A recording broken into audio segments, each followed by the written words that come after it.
Hello everyone, welcome back.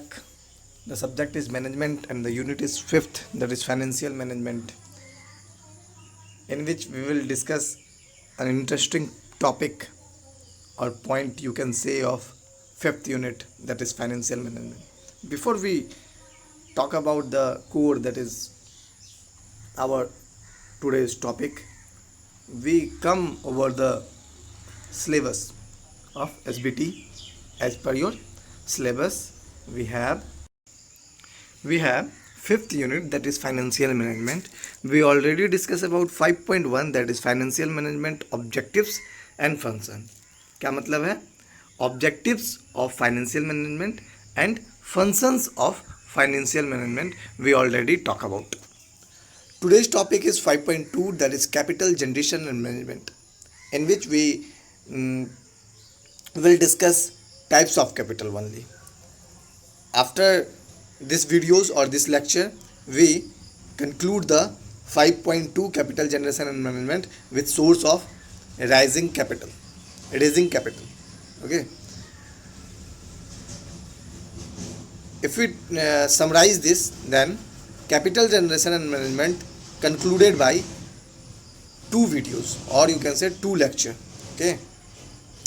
After that, we discuss about budgets, and after that, introduction to taxes, different types of taxes, that is service tax, income tax, VAT, excise tax, custom duty tax, number of tax which is we will discuss in our upcoming videos or lecture. Okay. This is the syllabus of fifth unit financial management, which is in your dashboard shown clearly. Okay. Now come to the point, that is capital generation and management. Okay. कहने का कुल मतलब है कि financial management जो है वो management subject का 5वां यूनिट है, जिसमें हम फाइनेंशियल मैनेजमेंट के ऑब्जेक्टिव्स और फंक्शंस को 5.1 को पढ़ चुके थे. किसके द्वारा? पिछले वीडियोस के द्वारा, पिछले लेक्चर के द्वारा. ठीक है. अभी जो हम लोगों को पढ़ना है 5.2, जो कि है कैपिटल जनरेशन एंड मैनेजमेंट. उसमें हम लोगों को दो वीडियोस के जरिए हम लोग कैपिटल जनरेशन एंड मैनेजमेंट को तैयार कर चुके होंगे, पढ़ चुके होंगे, समझ चुके होंगे. आज का टॉपिक है हमारा टाइप्स ऑफ कैपिटल्स, जो कि थोड़ा छोटा वीडियो होगा, छोटा लेक्चर होगा किसी अन्य लेक्चर के मुकाबले. राइट. तो इसमें हम लोग टाइप्स ऑफ कैपिटल्स पढ़ेंगे या introduction part of capital generation and management पढ़ेंगे. ठीक है. उसके बाद हम लोगों को 5.3, 5.4 पढ़ना है. ठीक है. जिसमें हम लोग को बजट्स के बारे में पढ़ना है, टैक्सेस के बारे में पढ़ना है, डिफरेंट टाइप्स ऑफ बजट्स और डिफरेंट टाइप्स ऑफ टैक्सेस, जैसे कि एक्साइज हो गया, सर्विस हो गया, इनकम टैक्स हो गया, वैट हो गया, कस्टम ड्यूटी टैक्स हो गया. तो ये सब चीज़ें क्या होती है, टैक्सेस के अंदर आती है. तो उनको भी जिक्र करेंगे आगे के वीडियो और आगे के लेक्चर के सहारे. राइट. अब हम लोग सीधे मुद्दे पे आते हैं, और मुद्दा हमारा क्या है? 5.2, that is capital generation and management. ठीक है. ये मैनेजमेंट है, और नीचे लिंक जो दिया हुआ है ब्लू कलर का, उसको आप कॉपी कर सकते हैं या नोट डाउन करके आप कभी मेरे डायरेक्ट डैशबोर्ड पे आ जाएंगे, और आपको जो भी वीडियो चाहिए मैनेजमेंट से रिलेटेड या दूसरे भी सब्जेक्ट से रिलेटेड, और आप बखूबी वहाँ पे पढ़ सकते हैं. राइट. तो ये हमारा 21वां वीडियो है, 21st video on management. Right. Now this is capital generation and management. It means capital means each and every elements that required by businessman needs to start an enterprise. दो बार date आ गया है, हम ठीक कर देंगे PDF में. Right. Capital means each and every elements that required by businessman needs to start an enterprise. मतलब अब ऐसा नहीं है कैपिटल मतलब हमेशा पैसा होता है, बिल्कुल नहीं. अगर आपको कोई बिज़नेस स्टार्ट करना है, या किसी बिजनेसमैन को बिज़नेस अगर स्टार्ट करना है, एस्टेब्लिश करना है, तो उनको सिर्फ और सिर्फ पैसे की तो ज़रूरत है ही सबसे ज़्यादा, लेकिन और भी ढेर सारे चीज़ों की ज़रूरत है, सोर्सेज की ज़रूरत है, एलिमेंट्स की ज़रूरत है, जो उनको मुहैया करवाया जाएगा अपने एंटरप्राइज को खोलने, अपने कंपनी को खोलने, अपने सर्विसेज को प्रोवाइड करवाने के लिए. ठीक है. इसलिए बोलते हैं capital means each and every, हर एक पार्ट, हर एक एलिमेंट्स जो रिक्वायर्ड हो किसी भी बिजनेसमैन के लिए टू स्टार्ट एंटरप्राइज, स्टार्ट करने के लिए अपने बिजनेस को. राइट. आगे देखते हैं. That is money. हम अभी बात किए कि कैपिटल मतलब हमेशा मनी नहीं होता है, लेकिन मनी ज़्यादा होता है, ठीक है ना। तो मनी हो गया, लैंड हो गया जहाँ पे आपका इंटरप्राइज स्टेब्लिश होगा जिस लैंड पे, तो वो लैंड हो गया। तीसरा क्या है, बिल्डिंग्स, ठीक है, जहाँ पे लैंड एक्वायर्ड करोगे वहाँ पर बिल्डिंग बनाओगे अपने कंपनी के लिए, अपने फैक्ट्री के लिए, अपने इंटरप्राइजेस के लिए, ठीक है ना। मशीनरी, अब जिस भी चीज़ का कारखाना आप खोलोगे या किसी भी चीज़ का, टेक्सटाइल हो गया या XYZ किसी भी चीज़ का, आपको मशीन की ज़रूरत पड़ेगी, ठीक है ना। मटेरियल्स ईट एटसेट्रा, मतलब मटेरियल्स जो बहुत सारा चीज़ होता है, मटेरियल के अंदर सारा कुछ आ गया और भी जितने एलिमेंट्स हो गए, ठीक है। एटसेट्रा में बहुत कुछ आ गया कि छोटे छोटे चीज़ों की जिक्र नहीं किया जा सकता है, बहुत सारी चीज़ें होती हैं, ठीक है। It is a measure of amount of resources of an enterprise. अब कैपिटल जनरेशन या इसकी मैनेजमेंट का क्या तात्पर्य होगा, इसका यही मतलब होगा कि ये आकलन करता है, ये नाप रहा होता है, क्या चीज़ नाप रहा होता है कि कितने अमाउंट में रिसोर्स लग रहा है, किस किस जगह कितना लग रहा है। In the sense capital, money से लेकर लैंड तक, buildings, material, machinery, each and every component, each and every aspects is under the capital generation and management, okay. Also known as life blood of business. सही बात है, अगर capital नहीं होगा तो कैपिटल के बगैर क्या इंडस्ट्री, कैपिटल के बगैर क्या कंपनी और क्या इंटरप्राइजेस, क्या फैक्ट्री, कोई जीरो हो गया, शून्य। तो इसीलिए इसको क्या बोल, जैसे ब्लड के बगैर लाइफ पॉसिबल ही नहीं है, ठीक है ना। अब आप बोलोगे कि ऑक्सीजन के भी बगैर नहीं है, उसके भी बगैर है, लेकिन ब्लड के भी बगैर नहीं रह सकता, ठीक है ना। जस्ट उसी के तरह जैसे कंपनी के लिए हमारा कैपिटल जरूरी है, right. Also known as life blood of business. इसको क्या क्या नाम से जाना जा सकता है या जाना जाता है, लाइफ ब्लड ऑफ बिजनेस। किसको, कैपिटल जनरेशन को, राइट। आगे, it is lubricant that keeps enterprise dynamic. आप कह सकते हो कि ये एक ऐसा तत्व है जो पूरे एंटरप्राइज को जिंदा रख सकता है, जिंदा रखता है। कौन, कैपिटल, ठीक है ना। आगे बढ़ते हैं, चलिए नेक्स्ट हमारा टॉपिक है टाइप्स ऑफ कैपिटल। दो तरीकों से बांटा गया है टाइप्स ऑफ कैपिटल में, या capital R divided into two categories. First one fixed capital, second one working capital. और भी क्या है, फिक्स्ड कैपिटल को ब्लॉक कैपिटल से भी के नाम से भी जाना जाता है, ठीक है। एक पहला तो हो गया फिक्स्ड कैपिटल और दूसरा हमारा क्या हुआ, वर्किंग कैपिटल। अब हम बारी बारी करके फिक्स्ड कैपिटल और वर्किंग कैपिटल को डिफाइन कर रहे होंगे। अगर हम फिक्स्ड कैपिटल की बात करें या ब्लॉक कैपिटल की बात करें, तो capital associated with long term assets. क्या मतलब हो गया capital associated with a long term assets, मतलब ऐसा कैपिटल जो लॉन्ग टर्म के लिए हो। लॉन्ग टर्म मतलब कि मान लो आप, अब आगे अगर हम पढ़ेंगे तो फिर आपको अपने ही समझ में आ जाएगा। जैसे assets which are used over and over again for a number of years, मतलब साल और सालों साल चलता रहे वैसा assets. That is building equipments and machinery, tools, furniture. मतलब अब एक बात बताओ, आप बिल्डिंग हर दिन तो नहीं बना पाओगे, या हर महीने, हर साल अलग अलग बिल्डिंग। ये बिल्डिंग खत्म हो गया एक साल में, दूसरा बिल्डिंग दूसरे साल में खत्म हो गया, तीसरा बिल्डिंग। ऐसा कभी होगा पॉसिबल? नहीं, अन्ना होगा पॉसिबल। क्यों नहीं होगा पॉसिबल? क्योंकि भाई उसमें जो मॉनिटरी लगता है, उसमें जो कैपिटल लगता है वो बहुत ही ज़्यादा लगता है, इनिशियल कॉस्ट जिसको बोल सकते हैं। और ये एक साल के लिए, 2 साल के लिए नहीं बनाया जाता, अ नंबर ऑफ ईयर्स। आप देखे होगे कभी कभी आप कोई भी फैक्ट्री XYZ, कोई भी फैक्ट्री आप चले जाओ, क्या वो एक साल के लिए ही बना हुआ रहता है? नहीं, बिल्कुल नहीं। कुछ कुछ ऐसे फैक्ट्रीज होंगे कि आप बचपन से अभी तक देखते होगे वो वहीं का वहीं है और वो चल भी रहा है, ठीक है ना। तो इससे क्या हम समझ सकते हैं कि बिल्डिंग जो है इक्विपमेंट्स, बिल्डिंग हो गया, इक्विपमेंट्स हो गया, मशीनरी टूल्स हो गया, फर्नीचर हो गया, ये सब लॉन्ग टर्म असेट्स हैं जिसको हम लोग फिक्स्ड कैपिटल बोलते हैं, राइट।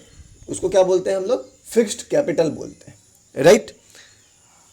तो ये जो वर्ड लिखा हुआ है इससे जाहिर सी बात है पूरा समझ में आ रहा होगा कि एग्जैक्टली फिक्स्ड कैपिटल से हम क्या समझ सकते हैं।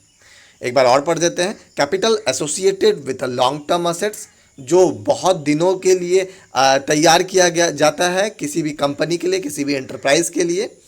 Assets which are used over and over again for a number of years, एक आध दो साल की बात नहीं है, सालों साल के लिए अगर जो चीज़ बनाया जाता है उसे हम फिक्स्ड कैपिटल बोलते हैं। जैसे कि बिल्डिंग के इक्विपमेंट्स हो गए, बिल्डिंग्स खुद एक हो गया, और मशीनरी टूल्स हो गए, और फर्नीचर्स वगैरह हो गया।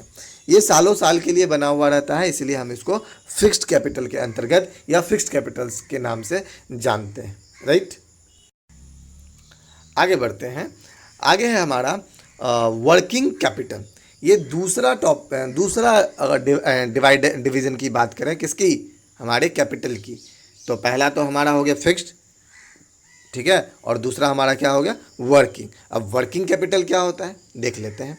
Capital required for day to day needs and expenditures, that is purchase of raw materials and supplies, payment of employees, storage cost, equipments and plant maintenance cost, transportation and shipping expenses, expenditure during the time lag between the sale of a product and payment of for them।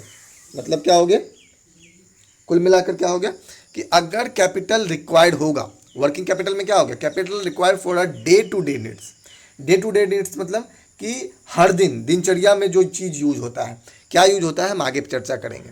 Needs and expenditure, expenditure मतलब खर्च, जो भी खर्च हो रहे होते हैं company से रिलेटेड, एंटरप्राइजेस से रिलेटेड, हमारे फैक्ट्रीज से रिलेटेड, या XYZ, किसी भी चीज़ से जो भी खर्च हो रहा है उसको हम एक्सपेंडिचर्स बोल देंगे, सिर्फ बशर्ते वो क्या होना चाहिए, हमारा कंपनी से रिलेटेड, इंटरप्राइजेस से रिलेटेड होना चाहिए। राइट, आगे बढ़ते हैं। आगे हमारे पास है नेक्स्ट पॉइंट है जो कि purchase of raw materials and supplies, payment of employees. अब जो भी हमारा इंडस्ट्रीज है, जो भी हमारा एंटरप्राइजेज है, कोई भी चीज़ अगर हम बना रहे हैं तो उसमें क्या है, फिर हमारा क्या हो जा रहा है, स्टोरेज कॉस्ट, जहाँ पे हम सामान रखेंगे, ठीक है ना। ऐसा थोड़ी होता है कि आज ऑर्डर आया तो आज ही बनना स्टार्ट, भाई पहले से ऑर्डर दिया हुआ रहता है। और क्या होता है, कंपनी को पता रहता है, एंटरप्राइजेस को पता रहता है कि क्या रहता है कि हमारा जो प्रोडक्ट है कितना सेल करेगा, सब कुछ। मैनेजमेंट मतलब ही होता है कि मैनेज करना, किन चीज़ों को, सारी चीज़ों को, चाहे वो फाइनेंशियल मैनेजमेंट हो या अदर एक्टिविटीज़ हो, किसी भी तरह का एक्टिविटीज़ हो, सब कुछ उसी के अंतर्गत होता है। तो इससे हमें क्या ये मिल रहा है, मतलब कंपनी के लिए क्या, कंपनी के बारे में हमें क्या जानकारी मिल रही है कि कंपनी को पहले से भी पता रहता है कि हमारा मार्केट कैसा है, हमारे मार्केट में कितने प्रोडक्ट आने की रिक्वायरमेंट हो सकती है, तो उस अनुसार वो प्रोडक्ट बना रहा होता है। तो स्टोरेज के लिए उसको खर्च करना पड़ता है, स्टोरेज के लिए अलग अलग चीज़ें बनानी पड़ती है, अलग अलग ज़मीन एक्वायर्ड करना पड़ता है, लैंड जिसको बोल सकते हैं, ठीक है ना, वो सब चीज़ें उसको फिर गोडाउन टाइप का बनाना पड़ता है। तो ये सब चीज़ें उसके अंतर्गत आ जाता है। Equipments and plants maintenance cost, अब कोई भी इक्विपमेंट होगा, कोई भी सामान होगा जो भी हमारे इंडस्ट्री के लिए बेनिफिशियल है, ठीक है ना। कोई फैक्ट्री में ढेर सारा मशीन्स होता है, तो उनको क्या मेंटेनेंस की ज़रूरत नहीं पड़ेगी, बिल्कुल पड़ेगी। और मेंटेनेंस की जैसे ज़रूरत पड़ी तो उसमें क्या हो जाएगा, खर्च आ जाएगा। तो वो खर्च किस में आ जाएगा, इसी में, वर्किंग कैपिटल में। राइट, नेक्स्ट है हमारा ट्रांसपोर्टेशन एंड शिपिंग एक्सपेंसेस। अभी हम बात किए कि किसी भी चीज़ को पहुंचाना, ठीक है ना, और क्या है कि ले जाना, जितने गाड़ी वाड़ी खर्च होता है वो सब इसी के अंतर्गत आता है। क्या नाम है इसका, कैपिटल, वर्किंग कैपिटल, ठीक है। नेक्स्ट है हमारा expenditure during the time lag between the sale of a product and payment of for them.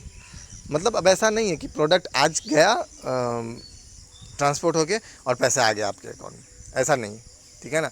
उसके होते हैं कुछ जो रेगुलर कस्टमर है कंपनी के, कस्टमर मतलब बहुत बड़े बड़े डीलर, ठीक है ना, एजेंसीज़ वगैरह, ठीक है ना। XYZ का एजेंसी ले लिया, जैसे मान लो पार्ले का एजेंसी ले लिया, ब्रिटानिया का एजेंसी ले लिया, तो क्या सामान लेगा और तुरंत पैसे देगा, ऐसे नहीं होता। एक्चुअली क्या होता है कि ऑर्डर आते हैं, ऑर्डर को फुलफ़िल किया जाता है कंपनी के द्वारा कि हाँ भाई 10 ट्रक हमको चाहिए मंडे को, 10 ट्रक हमको ब्रिटानिया का गुड डे बिस्किट चाहिए, एग्जाम्पल बता रहा। ठीक है ना, या पार्ले का कोई XYZ टॉप बिस्किट चाहिए, या बहुत ढेर सारा बिस्किट है, या आप मान लो कि एक ट्रक हमको, एक ट्रक तो नहीं 5 ट्रक हमें क्या चाहिए, डेयरी मिल्क सिल्क चाहिए आपको, ठीक है ना। तो आपको नहीं चाहिए, आपको इसीलिए चाहिए क्योंकि आपको आगे डिस्ट्रीब्यूटर को, रिटेलर को देना है। क्यों? अब डिस्ट्रीब्यूटर रिटेलर को आप अपने मन से तो नहीं दे रहे हैं, डिस्ट्रीब्यूटर और रिटेलर को वो पढ़ चुका है कि भैया इतना खपत है, तो वो ऑलरेडी ऑर्डर दे चुका रहता है। अब ऑर्डर दिया वो आगे, और आगे कंपनी तक गया, मान लो कंपनी के जो ऑर्डर लेते हैं उनको गया, तो उनके पास क्या होगा, ऐसा थोड़ी है कि वो उससे पैसे, भाई पैसे दे दो, हमको रॉ मटेरियल्स लाना है फिर हम बना के आपको देंगे, ऐसा होगा नहीं। उनको खुद का पैसा लगाना पड़ेगा, तत्काल। तत्काल मतलब जो भी 10 दिन 20 दिन 50 दिन का जो ड्यूरेशन होगा उस तरह का खुद का पैसा लगाना पड़ेगा। खुद का जो पैसा लगाएगा तो उस टाइम का expenditure during the time lag between the sale of the product and payment from them, मतलब सामान बिकने और उससे वापस पैसे आने तक क्या हो गया, उसको हम लोग लैग टाइम बोल रहे हैं, ठीक है ना, टाइम लैग बोलते हैं। उसमें भी पैसे लगते हैं, वो भी क्या चीज़ के अंतर्गत आता है, वर्किंग कैपिटल के अंदर। अगर सिविल से रिलेटेड एक एग्जांपल लें तो मान लो कि आप बहुत बड़े कॉन्ट्रैक्टर बने, सिर्फ सरकारी काम लेते हो, रूट्स वगैरह, बड़े बड़े रूट्स वगैरह, तो क्या आपको क्या बोलेगा सरकार, लो भाई पैसे 10 करोड़ रुपए, आपको यहाँ से यहाँ NH4 लाइन बनाना है, ऐसा होगा क्या? नहीं, आपको खुद का पैसा लगाना पड़ता है, ठीक है, इनिशियल स्टेप, फिर बीच बीच में वो पैसे देगा, फिर आपको लगाना पड़ेगा, इस तरह करके कॉम्बिनेशन करके चलता रहता है, ठीक है ना। तो ये जो एक्सपेंडिचर होगा तो ये आपका पैसा होगा, और आपका पैसा होगा तो क्या हो जाएगा, तो वो तो लग जाएगा ना, तो वो क्या किसमें हो गया, वर्किंग कैपिटल में, राइट। कुछ बातें हैं इसमें, फर्स्ट पॉइंट सेकंड पॉइंट वो हम नेक्स्ट जब हम लोग गूगल मीट पे काम करेंगे, लाइव होंगे, तो वो हम चर्चा कर लेंगे नेटवर्किंग कैपिटल के बारे में। सोर्सेज क्या है, funds from business operations, dividend, donation, interest from investment. अब इंटरेस्ट फ्रॉम इन्वेस्टमेंट मतलब अगर हम बात करने की कोशिश करें तो कुछ लोग होते हैं जो कंपनीज में बस और बस पैसे लगाते हैं, उनको कोई मतलब नहीं है कि आप क्या चीज़ बेच रहे हो, ठीक है ना। अब ऐसा नहीं है, मतलब नहीं कि कुछ भी बेच रहे हो, मतलब एक प्रोसीजर हम बता रहे हैं कि हाँ भाई आपको अगर चॉकलेट का फैक्ट्री लगाना है, हाँ हम पैसे देंगे, मेरा इतना हिस्सा होगा। मान लो अगर 20 करोड़ रुपए लग रहा है तो भैया 5 करोड़ मेरे तरफ से, मेरे तरफ से मतलब क्या, दान में नहीं दे रहा है, हम हिस्सेदारी हो रहे हैं, कितने परसेंट का, 25% का, ठीक है ना। 5 करोड़ मेरे, मतलब अगर 25% का तो हम हैं, तो जो भी पैसे आएंगे तो उसमें अगर 25% का, अगर मान लो अगर 1 करोड़ का बेनिफिट हुआ तो 25 लाख तो उसका नहीं होगा, क्योंकि काम करने वाले सबको लेके, सबको दे के फिर उसका जो परसेंटेज होगा बेनिफिट वो उसका होगा। अब बाकी का तो वो जो पूंजी लगाया वो तो लगा ही है, ठीक है ना, और जो बेनिफिट होगा उसको पैसे आएगा। तो इस तरह का करके क्या हो गया, इन्वेस्टमेंट, ठीक है ना, इन्वेस्टमेंट आप बोल सकते हो, या interest from investment made in other companies. Sale of useless fixed assets, अब कोई चीज़ फिक्स्ड एसेट्स है जो कि अब काम का नहीं है, मान लो नई नई टेक्नोलॉजी के वाले, नए नए एडवांस टेक्नोलॉजी के आप मशीन्स ले आए अपने कंपनी में, तो क्या होता है उसके बाद कि पुराने जो मशीन्स हैं, बहुत पुराने हैं, तो उनका कोई काम नहीं रह जाता है, तो उसको क्या करते हैं आप, बेचने का कोशिश करते हैं, या किसी भी तरह अपना पैसे वैसे लेके हटाने का कोशिश करते हैं। जैसे पहले हर कंपनी में, बड़े बड़े कंपनी में, बेंगलोर वगैरह, दिल्ली वगैरह, या जहाँ पर भी है, ये जयपुर वगैरह या चेन्नई वगैरह, तो यहाँ सब में क्या होता था, जो कंप्यूटर्स होते थे, मॉनिटर्स होते हैं, वो CRD मॉडल होता है, पीछे से बहुत ज़्यादा दूर तक निकला हुआ, ठीक है ना। आप लोग नहीं देखे होंगे, या कहीं कहीं देखे भी होंगे, अभी भी चल रहा होता है पोस्ट ऑफिस वगैरह में, अब तो वहाँ पर भी नहीं चलता है, ठीक है ना। कहीं ना कहीं देखे होंगे, नहीं देखे हो तो नेट पे सर्च कर लेना, ठीक है ना, पुराने मॉडल का ये सिस्टम, ठीक है। तो वो अब सिस्टम, अब एक कंपनी में एक दो तो सिस्टम रहता नहीं है, ठीक है ना, हज़ारों सिस्टम होते हैं, हज़ारों वर्कर्स वर्क करते हैं, हज़ारों इंजीनियर्स काम कर रहे होते हैं, तो एक साथ अगर उसको चेंज करना है तो वो 1000 जो सिस्टम है, 1000 सिस्टम के साथ बहुत कुछ आता है, 1000 माउस आ गया, 1000 CPU आ गया, 1000 UPS आ गया, 1000 मॉनिटर आ गया, 1000 कीबोर्ड आ गया, ठीक है ना। तो इस तरह करके सबको हटाना है, ठीक है ना। तो उस चीज़ को अगर बेचना है, sales of useless fixed assets, तो उससे भी आपका मॉनिटरी आता है, ठीक है ना। लॉन्ग टर्म बोरिंग, अब कुछ पैसे देता है कर्ज, वो सब पे भी इंटरेस्ट है, वो सब चीज़ इसके अंतर्गत आता है। नेक्स्ट क्लास में हम लोग, नेक्स्ट लेक्चर में हम लोग सोर्स ऑफ फाइनेंस के बारे में जान रहे होंगे, इंटरनल सोर्स और एक्सटर्नल सोर्स, राइट। तब तक के लिए थैंक यू। फिर मिलेंगे हम लोग नेक्स्ट लेक्चर में, नेक्स्ट वीडियोस के साथ। इसको जिक्र कर रहे होंगे, what is internal, what is external, types of external, what are the importance, what are in it, ठीक है ना। ये सब चीज़ को हम लोग जिक्र कर रहे होंगे। आप लोग फिर से वही बात होगा कि कमेंट बॉक्स पे प्लीज़ आप लोग अपना अटेंडेंस देते रहिए, और लाइव चैट पे आप लोग कुछ भी पूछ सकते हैं, कुछ भी जान सकते हैं, कुछ भी बता सकते हैं आप कि हाँ सर ऐसा सिलेबस में है, या कुछ भी आप कुछ भी बात कर सकते हैं पढ़ाई से रिलेटेड, ठीक है। Thank you everyone to watch this video, ठीक है। जो भी क्वेश्चन है आपका, ठीक है। Thank you everyone.